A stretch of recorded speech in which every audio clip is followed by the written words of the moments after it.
से अक्ट'बर 2025 मायथाइ बारग' बिल थिसनसाइ आफाद बाक्सायारि लखिमपुर जिल्ला बिनि मावख'आवहाय रुंसारि आफाजामिनि कुमार नार्जारि जायखौहाय थुलुंगानि फुंखा होननानै बिमुं होनाय जादों। बिनि दिनै ब्रैथि रुंसारि सान फालिनाय हाबाफारि बेखौहाय बोखावजायै लखिमपुर जिल्ला बारग' बिल थिसनसाइ आफाद आरो जोंनि धेमाजि जिल्ला खौसेथि बर' सुबुं आफाद जुथायैहाय बानजायनानै खुंनाय जादों। आरो गुबैयै थांनाय समनिफ्राय जोंनि बेवहायनो जोङो बोसोरफ्रोमबो खुंनाय जादों। आफाया गुबैयैहाय आफाजामिनि कुमार नार्जारिया थांनाय 2022 मायथाइ बेनि दिनैनि सान 21 अक्ट'बराव रुंसारि जालांदोंमोन। ओंखायनो दिनैनि बे अक्ट'खौ जोङो ब्रैथि सान हिसाबै जोंनि बावहायबो खुंनाय जादों। थांखिया बेनो जे बुंनो थाङोबा आफाजामिनि कुमार नार्जारिया आंनो जि अननायखौ होदोंमोन बेबायदि अननाय मोननांगौआबो खाफाल गोनां सासे सुबुंखौनो बुंनांगोन। माने गोनांथार जानाय समावहाय अननायखौ मोननाय जादोंमोन। नङामोनब्ला गुबैयैहाय सैथो बाथ्रा बे जे आंनि कलेज फरायनायनि जि मोनसे बा जिउ दानाय जि मोनसे जुजिनाय बुब्लिमोन बे बुब्लियावहाय आङो लामा आन्दायबायमोन बा आङो राहा गोथे जाबायमोन। थि समावनो आफानि अननाय मोननानै आङो इं 1985 मायथाइयाव पिइउ बै समावहाय पिइउ बुङोमोन जायखौ आथिखालाव हायार सेकेन्डारि होनो। बे पिइउ आनजादखौ आङो उथ्रिसारनो हादोंमोन आरो बेनि उनावहाय आङो बोसोरथाम फरायबावदोंमोन बङाइगाव कलेजावहाय 1985निफ्राय 88सिम बोसोरथाम आं ग्रेजुवेसनखौ बङाइगाव कलेजनिफ्राय लादों।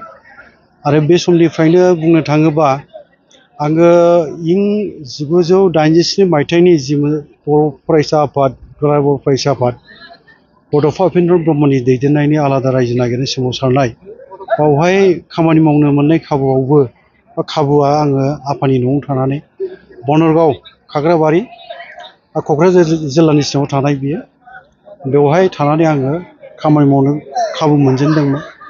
बै समनि बनरगाव दख'रा बर' फरायसा आफादनि आफादगिरि दानसोरां नार्जारिया आदामोनजों थाफानानै बर' हारिनि थाखाय आलादा रायजो नांगौ बे गोनांथिखौ लानानै रायजो राजाफोरनि गेजेराव गामि गामि हाबनानै जि मोनसे फोसावदिंनाय मेल खुंनाय बेफ्राव आङो साखाथि फाखाथि थाफानानै बा खाथियाव थाफानानै आङो सोलोंबोनो खाबु मोनजेनदोंमोन।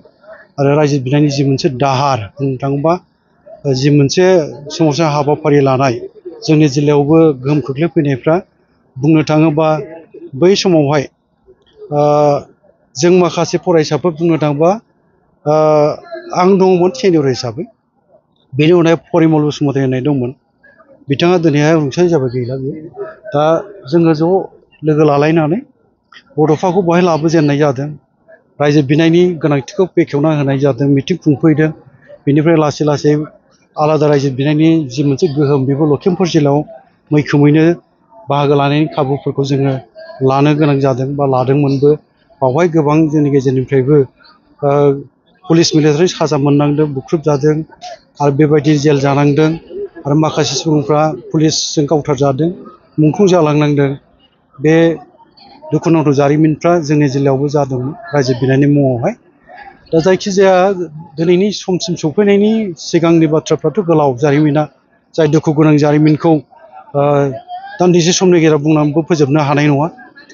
गहपुर लखिमपुराव जालांनाय जाथायफोर आरो गोबां बर' मैखोम थानाय ओनसोलफ्राव बुंनो थाङोबा क'क्राझार जिल्लानि बाथ्रा, बै समनि बङाइगाव, नलबारि, बरपेटा, दरं, कामरुप बेफ्राव आरो सनितपुर, लखिमपुर बे आरो जेसेबां बर' थानाय मैखोम जायगाफोर खोलाहाबो गवालपारा जिल्ला, साउथ कामरुप बेफोर जायगायाव नगाव, मरिगाव, कार्बि आंलं जेरावबो बर' हारिनि थाखाय रैखाथि थामोनथा नागिरनानै मोनथाम राजखान्थि दाबिखौ लानानै सोमावसारनाय जि मोनसे जोङो सोमावसारनायाव बाहागो लादोंमोन।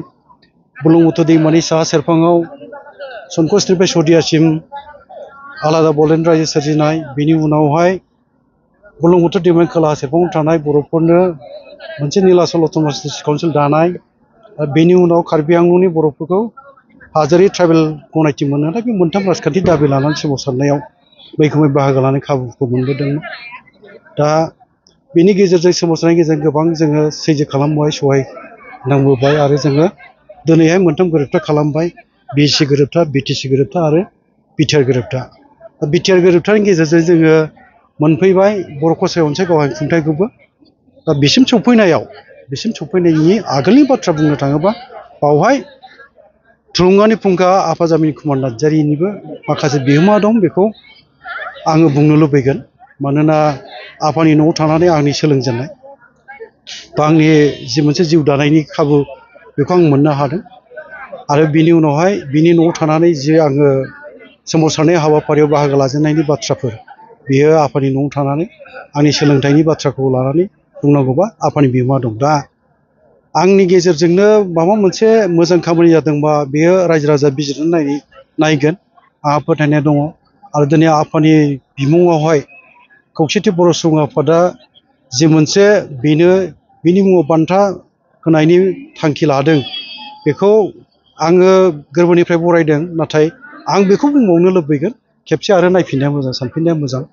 मानोना बियो मोनसे फोसावनायनि उनावहाय आनै निबास जानानै जोङो रावहाबो हेंथा गैयालासेनो आजावनानै लानानै खामानिखौ मावलायोबा बे गोजोनथाव जायो। ओमफ्राय सोरबाया लुबैयो, सोरबा लुबैया, बेबायदि हेंथा थायोबा बियो थिग जाया। मान होनायनि नामाव बेखौ लाजि फोनानैसो जागोन। ओंखायनो आं बिदिखौ लुबैनाय नङा। खेबसे सानफिननानै नायनाया मोजां होननानै दिनैनि जे मोनसे ब्रैथि रुंसारि सान फालिनाय, बावहाय आङो खौसेथि बर' सुबुं आफादखौ खावलायदों।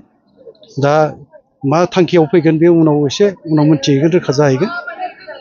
गमामायै जुदि बेखौ फोसावहैयो, आरो फिसाला हिसाबै बा फिसा हिसाबै बा आफानि अननाय मोनदों हिसाबै बेनो बान्था होलायनायनि जि मोनसे खौसेथि बर' सुबुं आफादा थांखि लानानै खामानि मावनो हायोबा बे आंनि थाखाय गोजोनथाव, बेसेबा गोजोनथाव बाथ्रा, बेखौ आं बुंगोन।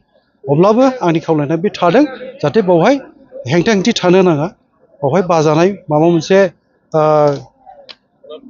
बेरेखा साननायफ्रा दाफैथों, बेखौ आं लुबैगोन आरोखि। बे